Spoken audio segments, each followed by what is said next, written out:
जय श्री हरि विष्णु। प्रिय भक्तों, आइए सुनते हैं अमलकी एकादशी व्रत की कथा। यह कथा अत्यंत फलदायी और प्राचीन है। यह कथा भगवान विष्णु के स्वरूप और आंवले के वृक्ष की महिमा को दर्शाती है। अमलकी एकादशी व्रत की कथा सुनने से पहले अपने चैनल श्याम किशोरी को लाइक सब्सक्राइब जरूर कर लें। चलिए शुरू करते हैं। प्राचीन काल में वैदिक नामक एक नगर रहता था, जहाँ ब्राह्मण, क्षत्रिय, वैष्णव और शूद्र चारों वर्ष के लोग बड़े आनंद से रहते थे। वहाँ के राजा का नाम चित्रभानु था। राजा बहुत विद्वान और धार्मिक थे। उस नगर में कोई व्यक्ति दरिद्र या कंजूस नहीं था और सभी व्यक्ति भगवान विष्णु के परम भक्त थे। एक बार फागुन शुक्ल पक्ष की अमलकी एकादशी आई। राजा और प्रजा सभी ने उस दिन मंदिर जाकर आंवले के वृक्ष के पास बैठकर भगवान विष्णु की पूजा की और रात भर जागरण, भजन, कीर्तन किया। उसी समय एक भूखा प्यासा बहेलिया शिकारी आया। वह बहुत पाप कर्म करता था, लेकिन उस रात वह मंदिर में एक कोने में छिपकर बैठ गया। उसने देखा कि कैसे राजा और प्रजा भक्ति भाव से भगवान की पूजा कर रहे हैं और आंवले के पेड़ की महिमा गा रहे हैं। भूखा होने के बावजूद वह रात भर जगता रहा। अनजाने में ही उसने एकादशी व्रत और जागरण पूरा कर लिया। कुछ समय बाद उस शिकारी की मृत्यु हो गई।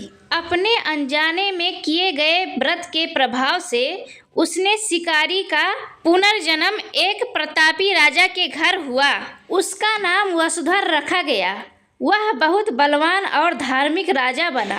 एक बार राजा वसुधर जंगल में रास्ता भटक गए और एक पेड़ के नीचे सो गए। तभी कुछ डाकुओं ने उन पर हमला किया। डाकू राजा को मारने के लिए अस्त्र शस्त्र चलाने लगे, लेकिन चमत्कार हुआ कि उनके शस्त्र राजा के शरीर को छूते ही फूलों में बदल जाते। तभी राजा के शरीर से एक दिव्य देवी प्रकट हुई, जिन्होंने सभी डाकुओं का वध कर दिया। जब राजा की नींद खुली और उसने मरे हुए डाकुओं को देखा तो वे चकित हो गए। तभी आकाशवाणी हुई कि हे राजन, यह सब तुम्हारी पूर्व जन्म की अमलकी एकादशी व्रत की प्रभाव है, जिसने तुम्हारी रक्षा की है।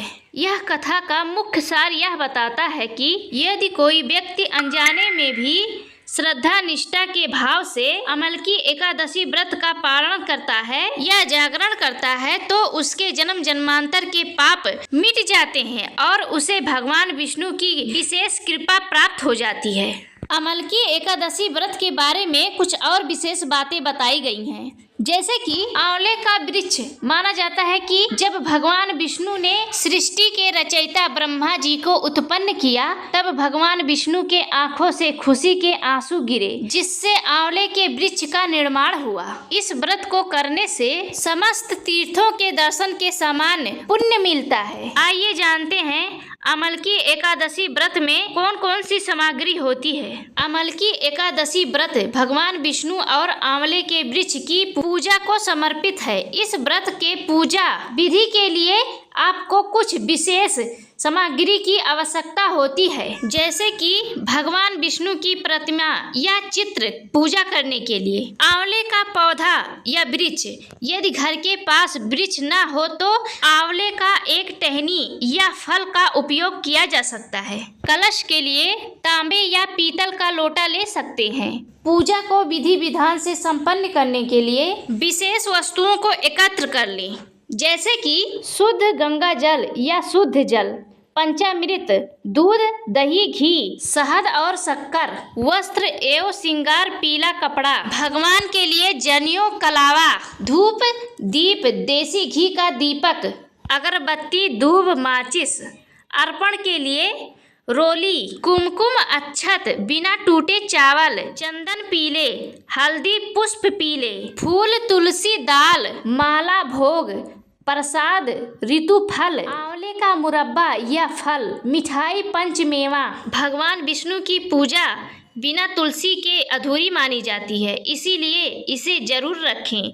ध्यान रखें कि एकादशी के दिन तुलसी के पत्ते नहीं तोड़े जाते, इसीलिए एक दिन पहले तुलसी के पत्ते तोड़ के रख लिए जाते हैं। इस दिन आंवले का दान करना और आंवला खुद सेवन करना अति शुभ माना जाता है। पूजा के समय आंवली एकादशी व्रत कथा की पुस्तक अपने पास जरूर रखें। तो भक्तों, आप सबको यह कथा कैसी लगी कमेंट बॉक्स में जरूर बताना और अपने चैनल श्याम किशोरी को लाइक सब्सक्राइब जरूर करना। जय श्री हरि विष्णु।